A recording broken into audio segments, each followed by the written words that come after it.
Hello दोस्तों। अब जहाँ तक होगा कि ज़्यादा से ज़्यादा लोगों ने डीएलएड के फॉर्म भर ही लिए होंगे।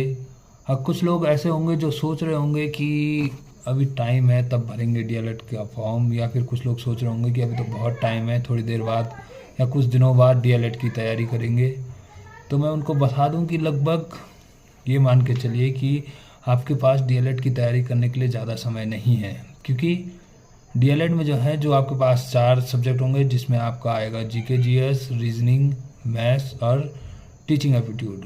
अब ये है कि रीजनिंग और टीचिंग एप्टीट्यूड तो कहीं ना कहीं सॉल्व हो जाती हैं, पर मैथ्स और जीके जीएस ऐसे सब्जेक्ट हैं जिसके लिए आपको बहुत सारा समय देना पड़ता है।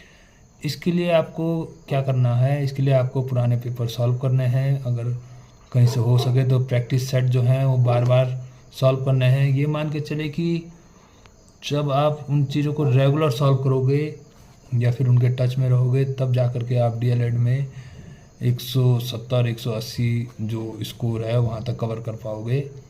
क्योंकि अगर सरकारी निकालना है तो सरकारी के लिए तो आप जानते ही हैं कि जैसे जनरल हैं तो उनके लिए लगभग 160 165, अगर कैटेगरी वाले हैं तो उनके लिए 140 या 145, अगर एसटी ओबीसी में है अगर तो उनके लिए लगभग 130 या 125 वगैरह इतने नंबरों की ज़रूरत पड़ती है।